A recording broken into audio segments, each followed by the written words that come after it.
دن کے دن نہ جانے بلا لے پیا کس گھڑی تو دیکھا کرے گی کھڑی دن۔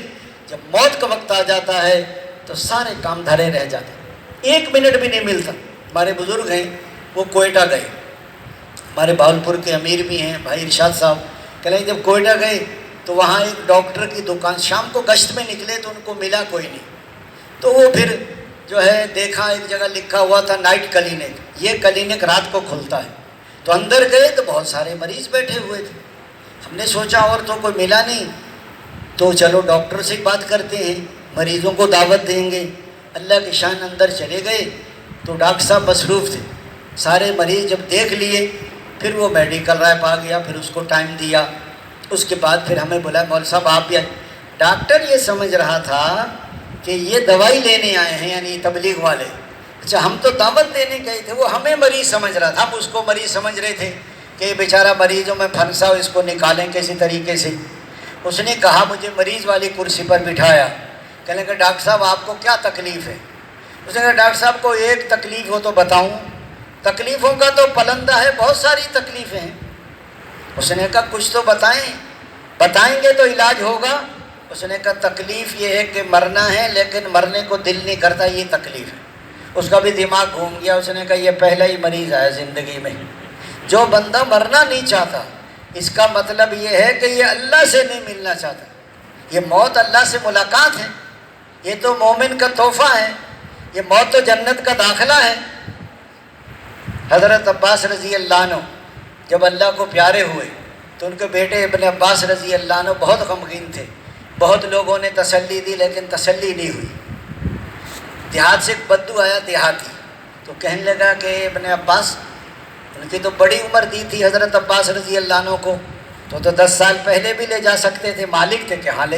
اس نے یہ بتائیں آپ بہتر ہیں یا اللہ تعالیٰ بہتر ہے؟ اس نے کہا اللہ تعالیٰ تو بہت بہتر ہے۔ اس نے کہا وہ آپ سے بہتر کے پاس چلے گئے، آپ کے لیے صبر بہتر ہے اور ان کے لیے اللہ تعالیٰ بہتر ہے۔ ہمارے ایک ساتھی ہیں، ان کے پاس جو ہے نا مفتی زین العابدین صاحب، والدہ فوت ہوئی تو ان کے گھر گئے رحمۃ اللہ علیہ، تو مفتی صاحب کہنے لگے کہ مفتی صاحب کہ بھئی آپ کی والدہ کو بھی اچھا رفیق مل گیا اور آپ کو بھی اچھا رفیق مل گیا، کہ وہ کیسے؟ کہ وہ مر کے اللہ کے پاس چلی گئی، اللہ سے اچھا رفیق تو کوئی بھی نہیں ہے، اور آپ صبر کریں گے آپ کو بھی اللہ مل جائے گا۔ تو ڈاکٹر کہنے لگا کہ مول صاحب اور کیا تکلیف ہے آپ کو؟ اس نے کہا جو میٹھی ہے وہ کڑوی لگتی ہے، جو کڑوی ہے وہ میٹھی لگتی ہے۔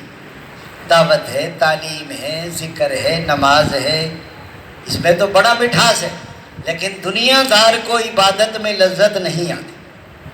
دنیا دار کو عبادت میں لذت، ہاں ان کو تو کھانے پینے کی۔ حضرت عمر بن عاص رضی اللہ عنہ کے بیٹے کی شادی ہوئی، پہلی رات کے دلہن کے پاس گئے، بیوی سے کہا کہ 2 رکعت نماز پڑھ لوں؟ بیوی نے کہا پڑھ لیں۔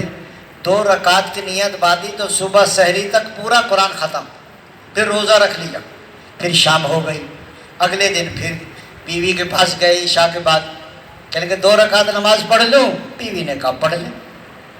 2 رکعت کی نیت باندھی، صبح سحری تک پورا قرآن ختم، پھر روزہ رکھ لیا۔ تیسرے دن سسر نے پوچھا بہو سے بیٹے کو کیسا پایا؟ بہو نے بتایا کہ بیٹا بڑا نیک ہے، سارے دن روزہ رکھتا ہے، ساری رات نماز پڑھتا ہے۔ حضور پاک صلی اللہ علیہ وسلم کی خدمت میں لے کر گئے، آپ صلی اللہ علیہ وسلم نے فرمایا کہ تیری بیوی کا بھی حق ہے اور تیرے بدن کا بھی حق ہے، یعنی ایک دن روزہ رکھو ایک دن چھوڑ دو، اور اس لیے فرمایا کہ ساری رات نماز، یعنی آپ اندازہ لگاؤ کہ اعمال میں کتنا مزہ تھا ان کو۔ آج دوستوں بزرگوں بھائیوں، بعض اوقات یہ ہے کہ جس کو دوستوں اعمال میں، اللہ کے ذکر میں، تلاوت میں، دعوت میں، اس لیے فرمایا جس کو دعوت میں لذت آ جائے، حاجی عبداللہ صاحب رحمۃ اللہ علیہ